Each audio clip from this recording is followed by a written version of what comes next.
ಪದಗ್ರಹಣಕ್ಕೆ ಭಾವಿ CM DK Shivakumar ಸಿದ್ಧತೆಗಳನ್ನು ಮಾಡಿಕೊಳ್ತಾ ಇದ್ದಾರೆ. ಇತ್ತ ಕಾವೇರಿ ನಿವಾಸದಲ್ಲಿ ಆಪ್ತರ ಜೊತೆಯಲ್ಲಿ ಸಿದ್ದರಾಮಯ್ಯ ಸಭೆಯನ್ನ ನಡೆಸಿದ್ದಾರೆ. ನಿನ್ನೆ ತಡರಾತ್ರಿ 15ಕ್ಕೂ ಹೆಚ್ಚು ಶಾಸಕರ ಜೊತೆಯಲ್ಲಿ ಚರ್ಚೆಯನ್ನ ಮಾಡಿದ್ದಾರೆ.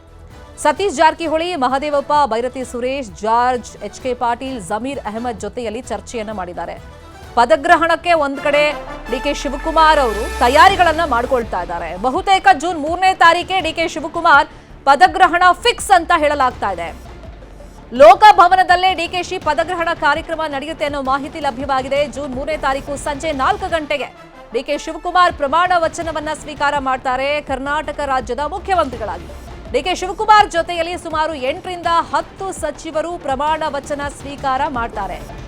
ವಿಧಾನಸೌಧದ ಮೆಟ್ಟಿಲುಗಳ ಮೇಲೆ ಪ್ರಮಾಣ ವಚನ ಕಾರ್ಯಕ್ರಮ ನಡೆಯುತ್ತೆ ಅಂತೇಳಿ ಹಿಂದೆ ಮಾಹಿತಿ ಇತ್ತು. ಆದರೆ ಒಂದು ಶಕ್ತಿ ಪ್ರದರ್ಶನಕ್ಕೂ ಕೂಡ ಈಗ ಡಿಕೆ ಶಿವಕುಮಾರ್ ಹಾಗೇನೆ ಬೆಂಬಲಿಗರು ಮುಂದಾಗಿದ್ದಾರೆ. ಅತಿ ಹೆಚ್ಚು ಜನ ಸೇರುವಂತ ಸಾಧ್ಯತೆಗಳು ಇರೋದ್ರಿಂದ ವಿಧಾನಸೌಧದ ಬಳಿಯಲ್ಲಿ ಜನಜಂಗುಳಿ ಹೆಚ್ಚಾಗಿ ಅಹಿತಕರ ಘಟನೆಗಳು ಆಗುವಂತ ಒಂದು ಆತಂಕ ಇರೋದ್ರಿಂದ, ಸೇಫ್ ಪ್ಲೇಸ್ ಮತ್ತೆ ಮಳೆಯ ಮುನ್ಸೂಚನೆನೂ ಇರೋದ್ರಿಂದ ಲೋಕಭವನದಲ್ಲೇ ಪ್ರಮಾಣ ವಚನ ಕಾರ್ಯಕ್ರಮ ಫಿಕ್ಸ್ ಆಗಿದೆ. 3ನೇ ತಾರೀಕು ಸಂಜೆ 4 ಗಂಟೆಗೆ ಡಿಕೆ ಶಿವಕುಮಾರ್ ಪ್ರಮಾಣ ವಚನ ಸ್ವೀಕಾರವನ್ನ ಮಾಡ್ತಾರೆ. ಬಹುತೇಕ ಇದೇ ಡೇಟ್, ಇದೇ ಟೈಮ್ ಫಿಕ್ಸ್ ಅಂತ ಸದ್ಯಕ್ಕೆ ಮಾಹಿತಿಗಳು ಲಭ್ಯವಾಗ್ತಾ ಇದೆ. ಜ್ಯೋತಿಷಿಗಳು ಒಂದು 3-4 ಡೇಟ್ಸ್ ಗಳನ್ನ ಕೊಟ್ಟಿದ್ದಾರೆ ಅವರ ಜಾತಕಕ್ಕೆ ಅನುಗುಣವಾಗಿ.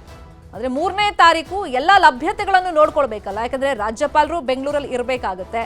ಮತ್ತೆ ಮಳೆಯ ಮುನ್ಸೂಚನೆ ಇರೋದ್ರಿಂದ ಪ್ಲೇಸ್ ಕೂಡ ಪೂರಕವಾಗಿರ್ಬೇಕಾಗುತ್ತೆ. ಹಾಗಾಗಿ 3ನೇ ತಾರೀಕು ಸಂಜೆ 4 ಗಂಟೆಗೆ ಲೋಕಭವನದಲ್ಲಿ ಪದಗ್ರಹಣ ಅಂತೇಳಿ ಮಾಹಿತಿ ಇದೀಗ ಸಿಗ್ತಾ ಇದೆ. ಪದಗ್ರಹಣಕ್ಕೆ ಭಾವಿ ಸಿಎಂ ಡಿಕೆ ಶಿವಕುಮಾರ್ ಸಿದ್ಧತೆಗಳನ್ನ ಜೋರಾಗಿ ನಡೆಸಿಕೊಳ್ತಾ ಇದ್ದಾರೆ. ಇತ್ತ ಕಾವೇರಿ ನಿವಾಸದಲ್ಲಿ ಆಪ್ತರ ಜೊತೆಯಲ್ಲಿ ಸಿದ್ದರಾಮಯ್ಯ ಸಭೆಯನ್ನ ಮಾಡಿದ್ದಾರೆ, ಚರ್ಚೆಯನ್ನ ಮಾಡಿದ್ದಾರೆ.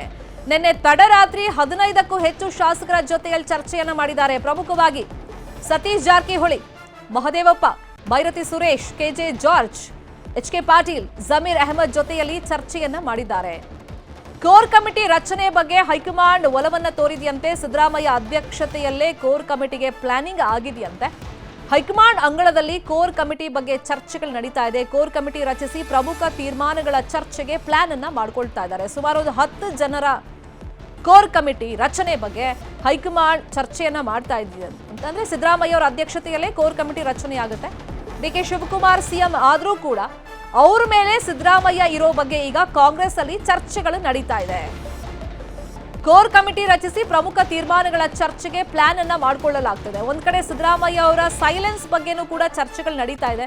ಯಾವುದೇ ಡಿಮ್ಯಾಂಡ್ ಗಳನ್ನ ಹೈಕಮಾಂಡ್ ನಾಯಕರ ಮುಂದೆ ಇಟ್ಟಿಲ್ಲ. ತಮ್ಮ ಪುತ್ರನ ಬಗ್ಗೆನೂ ಕೂಡ ಸ್ಥಾನಮಾನಗಳ ಬಗ್ಗೆ ಅವ್ರ ಡಿಮ್ಯಾಂಡ್ ಅನ್ನ ಇಡ್ತಾ ಇಲ್ಲ. ಅಥವಾ ಇಷ್ಟು ದಿನ ಸಿದ್ದರಾಮಯ್ಯ ಪರವಾಗಿ ಬ್ಯಾಟ್ ಬೀಸ್ತಾ ಇದ್ರು, ಆಪ್ತ ವಲಯದಲ್ಲಿ ಗುರುತಿಸ್ಕೊಂಡಿರೋರ ಹೆಸರುಗಳನ್ನೂ ಕೂಡ ಅವರು ಹೈಕಮಾಂಡ್ ಮುಂದೆ ಹೇಳ್ತಾ ಇಲ್ಲ.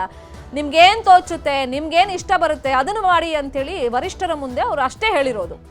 ಹಂಗಾಗಿ ಮುಂದೆ ಸಿದ್ದರಾಮಯ್ಯ ನಡೆ ಬಗ್ಗೆ ಈಗ ಹೈಕಮಾಂಡ್ ನಾಯಕರಿಗೆ ಒಂದ್ ಕಡೆ ಟೆನ್ಷನ್ ಆದ್ರೆ, ಇನ್ನೊಂದ್ ಕಡೆ 15ಕ್ಕೂ ಹೆಚ್ಚು ಶಾಸಕರು ತಮ್ಮ ಆಪ್ತ ವಲಯದಲ್ಲಿ ಗುರುತಿಸಿಕೊಂಡಿರುವಂತಹ ನಾಯಕರ ಜೊತೆಯಲ್ಲಿ ಸಿದ್ದರಾಮಯ್ಯ ಅವರು ನಿನ್ನೆ ತಡರಾತ್ರಿ ಚರ್ಚೆಯನ್ನ ಮಾಡಿದ್ದಾರೆ. 15ಕ್ಕೂ ಹೆಚ್ಚು ಶಾಸಕರ ಜೊತೆಯಲ್ಲಿ ಚರ್ಚೆಯನ್ನ ಮಾಡಿದ್ದಾರೆ. ಕೋರ್ ಕಮಿಟಿ ರಚನೆ ಬಗ್ಗೆ ಪ್ರಮುಖವಾಗಿ ಇಲ್ಲಿ ಚರ್ಚೆ ಆಗಿದೆ. ಡಿಕೆ ಶಿವಕುಮಾರ್ ಅವರು ಮುಖ್ಯಮಂತ್ರಿ ಆದ್ರೂ ಕೂಡ ಅವ್ರ ಮೇಲೆ ಸಿದ್ದರಾಮಯ್ಯ ಅವರ ಅಧ್ಯಕ್ಷತೆಯಲ್ಲಿ ಒಂದು ಕೋರ್ ಕಮಿಟಿ ರಚನೆ ಬಗ್ಗೆ ಹೈಕಮಾಂಡ್ ಕೂಡ ಪ್ರಸ್ತಾವನೆಯನ್ನ ಇಟ್ಟಿದೆ ಅಂತ ಹೇಳಲಾಗ್ತಾ ಇದೆ.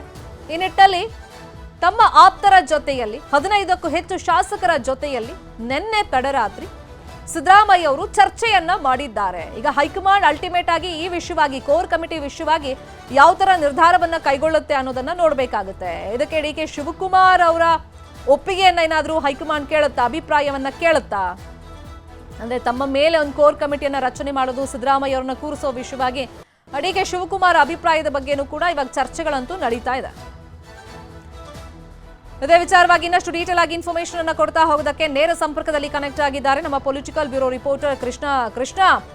ಈಗ ಡಿಕೆ ಶಿವಕುಮಾರ್ ಅವರು ಮುಖ್ಯಮಂತ್ರಿ ಆದ್ರೂ ಕೂಡ ಅವ್ರ ಮೇಲೆ ಸಿದ್ದರಾಮಯ್ಯ ಅವರನ್ನ ಕೂರಿಸುವಂತ ಪ್ರಯತ್ನ, ಅದು ಕೋರ್ ಕಮಿಟಿ ಅಧ್ಯಕ್ಷರನ್ನಾಗಿ ಮಾಡಿ ಒಂದು 10 ಜನ ಮುಖಂಡರನ್ನ ಒಳಗೊಂಡಂತೆ. ಇದಕ್ಕೆ ಡಿಕೆ ಶಿವಕುಮಾರ್ ಅವರ ಅಭಿಪ್ರಾಯ ಕೇಳುವಂತ ಸಾಧ್ಯತೆ ಇದೆಯಾ? ಇದಕ್ಕೆ ಫಸ್ಟ್ ಆಫ್ ಆಲ್ ಹೈಕಮಾಂಡ್ ಅಭಿಪ್ರಾಯ ಏನಿದೆ, ಮಾಡಬೇಕು ಅಂತ ಇದೆಯಾ ಇಲ್ವಾ?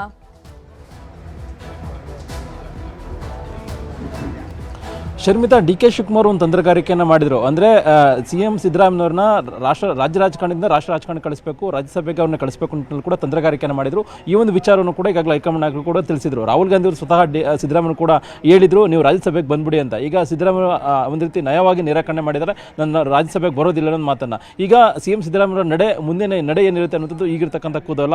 ಇದ್ರ ನಡುವೆ ನಿನ್ನೆ ದಿನ CM ಸಿದ್ದರಾಮಯ್ಯ ಆಪ್ತ ಬಣದ ಶಾಸಕರ ಜೊತೆಗೆ ಸುದೀರ್ಘವಾಗಿ ಮಾತುಕತೆ ಕೂಡ ನಡೆಸಿದ್ದಾರೆ. ಇಲ್ಲೊಂದು ಕಡೆ ಹೈಕಮಾಂಡ್ ಮಟ್ಟದಲ್ಲಿ ಡಿ ಕೆ ಶಿವಕುಮಾರ್ಗಿನ ಮೇಲೆ ಹುದ್ದೆಯನ್ನು ಕ್ರಿಯೇಟ್ ಮಾಡಿ ಆ ಒಂದು ಹುದ್ದೆಯಲ್ಲಿ ಸಿದ್ದರಾಮಯ್ಯ ಕೂರಿಸಿ ಎಲ್ಲೊಂದು ಕಡೆ ಆ ಸರ್ಕಾರದಲ್ಲಿ ಆಗುವಂಥ ತೀರ್ಮಾನಗಳ ಬಗ್ಗೆ ಸಿದ್ದರಾಮಯ್ಯ ನೋಡ್ಕೊಳ್ಳುವಂಥ ನಿಟ್ಟಲ್ಲಿ ಕೂಡ ಎಲ್ಲೊಂದು ಕಡೆ ತೀರ್ಮಾನ ಮಾಡಬೇಕು. ಈ ಒಂದು ನಿಟ್ಟಲ್ಲಿ ಆಪ್ತರು ಒಂದಷ್ಟು ಒತ್ತಡವನ್ನು ಹಾಕುವಂಥ ನಿಟ್ಟಿನಲ್ಲಿ ಈಗಾಗಲೇ ತಂತ್ರಗಾರಿಕೆಯನ್ನು ಕೂಡ ಮಾಡಿರುವಂಥದ್ದು. ಈಗಾಗಲೇ ಹೈಕಮಾಂಡ್ ನಾಯಕರು ಕೂಡ ಸಿದ್ದರಾಮಯ್ಯ ರಾಷ್ಟ್ರ ರಾಜಕಾರಣಕ್ಕೆ ಕರೆಯುವಂಥ ನಿಟ್ಟಲ್ಲಿ ಕೂಡ ಈಗಾಗಲೇ ಪ್ಲಾನನ್ನು ರೂಪಿಸಿದ್ರು. ಆದರೆ ಎಲ್ಲೊಂದು ಕಡೆ ಹೈಕಮಾಂಡ್ ನಾಯಕರಿಗೆ ಕಡಖಂಡಿತವಾಗಿ ಹೇಳಿದ್ರೆ ನಾನು ಬರೋದಿಲ್ಲ ಅನ್ನುವಂಥದ್ದು. ಹಾಗಾಗಿನೇ ಈಗ ಸಿದ್ದರಾಮಯ್ಯವರು ಏನು ನಡೆಯನ್ನು ತೋರ್ತಾರೆ ಅನ್ನೋ ಚರ್ಚೆ ನಡುವೆ ಈಗ ಆಪ್ತ ಬಣದ ಶಾಸಕರ ಜೊತೆ ಚರ್ಚೆ ಮಾಡಿದಂಥ ವಿಚಾರದಲ್ಲಿ ಈ ಒಂದು ವಿಚಾರ ಮುನ್ನೆಲೆಗೆ ಬಂದಿರುವಂಥದ್ದು. ಒಂದು ವೇಳೆ ಈಗಾಗಲೇ CM ಸಿದ್ದರಾಮಯ್ಯ ಕೂಡ ಮಾತುಕತೆ ಕೂಡ ನಡೆಸಿದರೆ, ಮಾಧ್ಯಮಗಳು ಕೂಡ ಹೇಳಿಕೆಯನ್ನು ಕೊಟ್ಟಿದ್ದಾರೆ, ನಾನು ರಾಷ್ಟ್ರ ರಾಜಕಾರಣಕ್ಕೆ ಹೋಗೋದಿಲ್ಲ, ರಾಜ್ಯ ರಾಜಕಾರಣದಲ್ಲಿ ಇಳ್ಕೊಂಡು ನನ್ನ ಜನರು 5 ವರ್ಷಗಳ ಕಾಲ ಇರೋದಕ್ಕೆ ನನ್ನನ್ನು ಗೆಲ್ಲಿಸಿದ್ದಾರೆ, ಹಾಗಾಗಿ ಎಲ್ಲ ಒಂದು ಕಡೆ ನಾನು 5 ವರ್ಷಗಳ ಕಾಲ ಇಲ್ಲೇ ಕೆಲಸವನ್ನು ಮಾಡ್ತೀನಿ, ಮತ್ತು ನನ್ನ ಕೊನೆಯ ಉಸಿರುವರೆಗೂ ಕೂಡ ಸಕ್ರಿಯ ರಾಜಕಾರಣದಲ್ಲಿ ಇರ್ತೀನಿ, ಮತ್ತು ಚುನಾವಣಾ ರಾಜಕಾರಣದಿಂದ ಹಿಂದೆ ಸರಿಯಲ್ಲ ಮಾತನ್ನು ಕೂಡ ಹೇಳಿಕೆಯನ್ನು ಕೊಟ್ಟಿದ್ದಾರೆ. ಹಾಗಾಗಿನೇ ಸಿದ್ದರಾಮಯ್ಯ ಈ ಒಂದು ಮಾತಿನ ನೋಡೋದಾದ್ರೆ ಎಲ್ಲೊಂದು ಕಡೆ ಬರುವಂಥ ದಿನಗಳಲ್ಲಿ ಆಪ್ತರ ಮುಖಾಂತರವಾಗಿ ಅವರು ಡಿ ಕೆ ಶಿವಕುಮಾರ್ಗಿನ್ನ ಉನ್ನತ ಹುದ್ದೆ ಅಂದರೆ ಕೋರ್ ಕಮಿಟಿ ಅಂತ ರಚನೆ ಮಾಡುವಂಥದ್ದು ಅಥವಾ ಸಮನ್ವಯ ಸಮಿತಿ ಅಂತ ಹುದ್ದೆಯನ್ನು ಕ್ರಿಯೇಟ್ ಮಾಡಿ ಆ ಒಂದು ಹುದ್ದೆಗೆ ಸಿದ್ದರಾಮಯ್ಯ ನೇಮಕವನ್ನು ಮಾಡಿ ಅವರು ಕೆಳಗಡೆ ಡಿ ಕೆ ಶಿವಕುಮಾರ್ ಮುಖ್ಯಮಂತ್ರಿಯಾಗಿ ಕೆಲಸ ಮಾಡುವಂಥ ನಿಟ್ಟಿನಲ್ಲಿ ಒಂದಷ್ಟು ಯೋಚನೆಯನ್ನು ಕಾಂಗ್ರೆಸ್ ಹೈಕಮಾಂಡ್ ಮಾಡಬಹುದು ಅನ್ನೋ ವಿಚಾರಗಳು ಕೂಡ ಈಗಾಗಲೇ ಕೇಳಿ ಬರ್ತಾ ಇರುವಂಥದ್ದು. ಒಂದು ಕಡೆ ಸತೀಶ್ ಜಾರಕಿಹೊಳಿ ಕೂಡ ಎಲ್ಲೊಂದು ಕಡೆ ಡಿ ಕೆ ಶಿವಕುಮಾರ್ ಹೇಳಿದಂತೆ ಕೇಳಿಬಿಟ್ರು ಅನ್ನೋ ವಿಚಾರಗಳು ಕೂಡ ರಾಜ್ಯ ಕಾಂಗ್ರೆಸ್ ವಲಯದಲ್ಲಿ ಚರ್ಚೆ ಆಗ್ತಾ ಇತ್ತು. ಈಗ ಸತೀಶ್ ಜಾರಕಿಹೊಳಿ ದಿಢೀರಾಗಿ ನೆನೆ ದಿನ ಮುಖ್ಯಮಂತ್ರಿಗಳನ್ನ ಭೇಟಿ ಮಾಡಿ ಮಾತುಕತೆ ಕೂಡ ನಡೆಸಿದ್ದಾರೆ ಮತ್ತು ಅವರ ಆಪ್ತರ ಜೊತೆಗೂ ಕೂಡ ಚರ್ಚೆ ಕೂಡ ಮಾಡಿರುವಂಥದ್ದು. ಸಿದ್ದರಾಮಯ್ಯ ಆಪ್ತರು ಅಷ್ಟು ಜನ ಚರ್ಚೆ ಮಾಡಿದ್ರು ಕೂಡ ಎಲ್ಲೂ ಕೂಡ ಮಾತಾಡಿಲ್ಲ, ಬದಲಾಗಿ ಒಂದೇ ಮಾತು ಸುಮ್ಮನೆ ಒಂದು ರೀತಿ ಮೌನಕ್ಕೆ ಶರಣ ಆಗೋದ್ರ ಮುಖಾಂತರವಾಗಿ ಸುಮ್ಮನೆ ಕೂತಿರುವಂಥದ್ದು. ಮತ್ತೊಂದು ಕಡೆ ಒಂದು ಕಡೆ ಈಗ ಪುತ್ರ ಯತೀಂದ್ರ ಸಿದ್ದರಾಮಯ್ಯವ್ರಿಗೂ ಕೂಡ ಮಂತ್ರಿ DCM ವಿಚಾರವಾಗೂ ಕೂಡ ಹೈಕಮಾಂಡ್ ಮನಸ್ಸನ್ನು ಮಾಡಿದ್ರು ಕೂಡ ಅದು ಎಲ್ಲ ಒಂದು ಕಡೆ ನಯವಾಗಿ ಸಿದ್ದರಾಮಯ್ಯ ನಿರಾಕರಣೆಯನ್ನು ಮಾಡಿದಂಥದ್ದು. ಹಾಗಾಗಿನೇ ಈಗ ಡಿ ಕೆ ಶಿವಕುಮಾರ್ ಮೇಲೆ ಒಂದು ಹುದ್ದೆಯನ್ನು ಕ್ರಿಯೇಟ್ ಮಾಡಿ ಹೈಕಮಾಂಡ್ ಮಟ್ಟದಲ್ಲಿ ಕೋರ್ ಕಮಿಟಿ ಅಥವಾ ಸಮನ್ವಯ ಸಮಿತಿ ಅಂತ ಹುದ್ದೆಗಳನ್ನು ಕ್ರಿಯೇಟ್ ಮಾಡಿ ಆ ಒಂದು ಹುದ್ದೆಗೆ ಸಿದ್ದರಾಮಯ್ಯವ್ರನ್ನ ನೇಮಕವನ್ನು ಮಾಡುವಂಥ ನಿಟ್ಟಿನಲ್ಲಿ ಹೈಕಮಾಂಡ್ ನಾಯಕರು ಬರುವಂಥ ದಿನಗಳಲ್ಲಿ ತೀರ್ಮಾನ ಮಾಡಿದ್ರು ಕೂಡ ಆಶ್ಚರ್ಯ ಇಲ್ಲ ಅನ್ನುವಂಥದ್ದು ಈಗ ರಾಜ್ಯ ಕಾಂಗ್ರೆಸ್ ವಲಯದಲ್ಲಿ ಕೇಳಿ ಬರ್ತಿರುವಂಥದ್ದು. ಒಂದು ಕಡೆ ಡಿ ಕೆ ಶಿವಕುಮಾರ್ ಬಹಳಷ್ಟು ಪ್ರಯತ್ನವನ್ನು ಮಾಡಿದ್ರು ಸಿದ್ದರಾಮಯ್ಯನ ರಾಜ್ಯಸಭೆ ಕಳಿಸಬೇಕು ಅನ್ನುವಂಥದ್ದು, ಆದರೆ ಸಿದ್ದರಾಮಯ್ಯ ಈಗ ಒಪ್ಪಿಲ್ಲ. ಹಾಗಾಗಿನೇ ಸಿದ್ದರಾಮಯ್ಯ ನಡೆ ಕೂಡ ಕುತೂಹಲ ಮೂಡಿಸಿದೆ. ಬರುವಂಥ ದಿನಗಳಲ್ಲಿ ಹೈಕಮಾಂಡ್ ನಾಯಕರು ಏನಾದರೂ ಸಿದ್ದರಾಮಯ್ಯ ಆಪ್ತಮಂಡಲ ಶಾಸಕರು ಒತ್ತಡಕ್ಕೆ ಮಾಡಿದ್ದು ಈ ರೀತಿಯಂತ ನಿರ್ಣಯವನ್ನು ತರುವುದೇ ಆದಲ್ಲಿ ಸಿದ್ದರಾಮಯ್ಯರು ರಾಜ್ಯ ರಾಜಕಾರಣದಲ್ಲಿ ಇದ್ಕೊಂಡು ಡಿ ಕೆ ಶಿವಕುಮಾರ್ಗಿನ ಮೇಲುದ್ದೆಯಲ್ಲಿ ಇದ್ಕೊಂಡು ಎಲ್ಲ ಒಂದು ಕಡೆ ಇಲ್ಲಿ ಆಡಳಿತ ನಡೆಸುವಂಥದ್ದು ಮತ್ತು ತೀರ್ಮಾನಗಳಲ್ಲಿ ಭಾಗಿಯಾಗುವಂಥದ್ದು ಮತ್ತು ಏನೇ ಡಿಸಿಷನ್ ಆಗುವಂಥದ್ದು ಕೂಡ ಕಿಂಗ್ ಮೇಕರ್ ಆಗೋ ರೀತಿಯಾಗಿ ನಡ್ಕೊಳ್ಳುವಂಥದ್ದು ಮತ್ತು ಯಾವುದೇ ಗೊಂದಲ ಮತ್ತು ಅಸಮಾಧಾನ ಇಲ್ಲದಿರುವಂಥ ನಿಟ್ಟಿನಲ್ಲಿ ಸಿದ್ದರಾಮಯ್ಯ ನೋಡ್ಕೊಳ್ಳುವಂಥದ್ದು ಮತ್ತು ರಾಜ್ಯ ರಾಜಕಾರಣದ ಸಂಪೂರ್ಣವಾದಂಥ ಹಿಡಿತವನ್ನು ಕೂಡ ಒಂದು ರೀತಿ ಸಾಧಿಸುವಂಥ ನಿಟ್ಟಿನಲ್ಲಿ ಕೂಡ ಸಿದ್ದರಾಮಯ್ಯರು ಬರುವಂಥ ದಿನಗಳಲ್ಲಿ ಪಾತ್ರ ವಹಿಸುವಂಥ ಸಾಧ್ಯತೆ ಇರುವಂಥದ್ದು. ಶರ್ಮಿತಾ.